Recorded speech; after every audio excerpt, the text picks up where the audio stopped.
Good morning, guys. Wade here with Diesel Freak.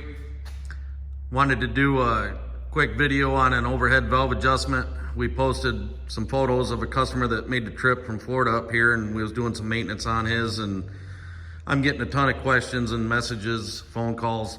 So we just kind of wanted to go over this quickly. I got Ambrose here with us this morning. He's one of our techs in the shop. He's done several of these. I just want to do a little how-to video this morning and just answer some questions. I'm gonna walk around the vehicle so I got a little better spot to be in. All right, what do we start with? So folks, we start with a 22 millimeter here. This goes on the front dampener pulley coming off the crank. And that way you can grab and roll the engine. Yep. Rotate it counterclockwise, or clockwise, sorry. Clockwise, to the right. And there is a white mark on your dampener. And then if you look down here on your front cover, this little guy here, that's your top dead center mark. So you line that white mark up on your pulley with your top dead center. If you can't find the white mark, then you gotta kind of watch your valves and play with it as you roll it over. And we're gonna take the valve cover off here. Which we already had the pretty well loose, obviously you can see. We had it off and ready to rock and roll. So, top dead center, to start your overhead, we're gonna make sure that cylinder number 4 back here is tight. If you notice, you don't hear anything, but if you go here, you hear it. This is one of the valves that we are going to adjust.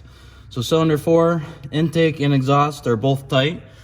So we're gonna start off with adjusting intake on cylinder number 1 and exhaust on cylinder number 1. To do so, 14 millimeter wrench, and you're gonna loosen your jam nut.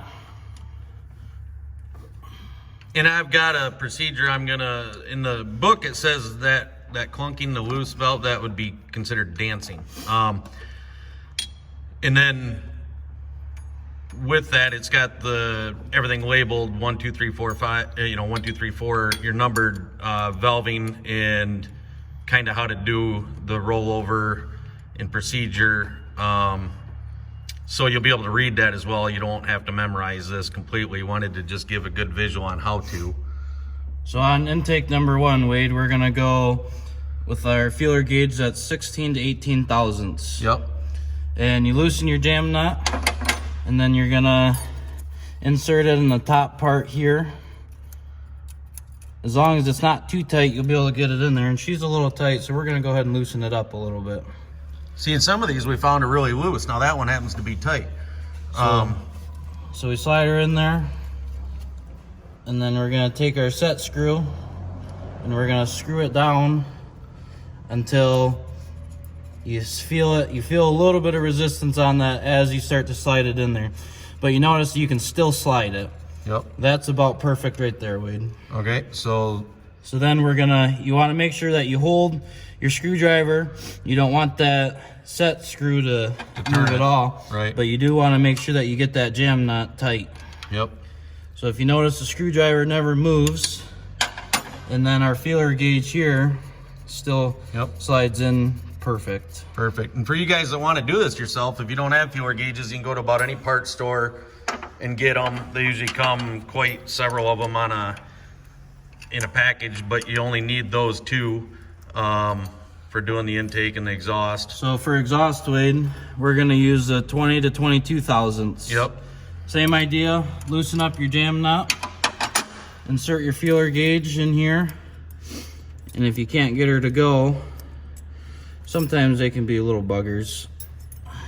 Yeah, it might just take a minute. Loosen that screw up a little bit, and then you slide her down in there. Same thing, kind of tighten that up until you feel a little bit of resistance as you're sliding her back and forth. So you're doing cylinder 1 right now, and then the next one that you would do would be what cylinder? So we're gonna do valves 1, 2, and then 4 and 6, in which, if you notice, so would 1, be back 2. at cylinder 3. Yep. So cylinder, and then this is loose, and then valve number 6 is also loose. Yep. So those are all the ones that we will be performing this procedure on. And then once that's done, then we'll roll the engine 360 degrees. And then we will do valves number 3, 5, 7, and 8. Yep. So you're kind of doing half, roll the engine, a complete cycle, and you do the other half. You know, if you guys aren't comfortable doing this yourself, tractor division is now with the Roxor. Most dealers are tractor dealers. They're diesel mechanics. They're experienced in this. They should have no problem doing this procedure. But also understanding now with a lot of dealers that have been, you know, they're gone. You might be several hundred miles from your dealer. Find a local repair garage, a diesel repair shop. Ask them, have you ever ran the overhead on a diesel engine before? I mean, this should be maybe an hour's labor to go through and run the overhead on this if you're not comfortable doing it yourself. It really hasn't been a big array of tools. It really doesn't take a big toolbox to do it. So, you know, we found some new units that have been out of spec, but we've had units with 5,000 miles on them that were not really out of spec. So I don't want to create a panic or put anybody into a panic of, oh my gosh, I got to have this done immediately. But it would be something, if you haven't done it, to check into doing it. Look at having it done soon for you. It's just one of them things that helps.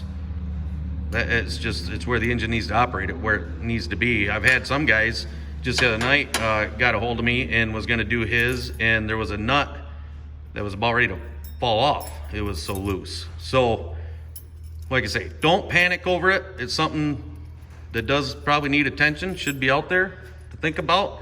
I kind of opened that can of worms on my own when I posted a photo of doing it. So this video is to kind of clarify that. Hopefully you guys learned something from it. If you have more questions, comments after this, give me a shout. Ambrose is going to finish this one up. This is our 2019 automatic, a couple thousand miles on it. This is probably the second time really of running the overhead on it. I know it was done last fall before I went on a ride. And thanks for watching, and hopefully we can just keep roxing on.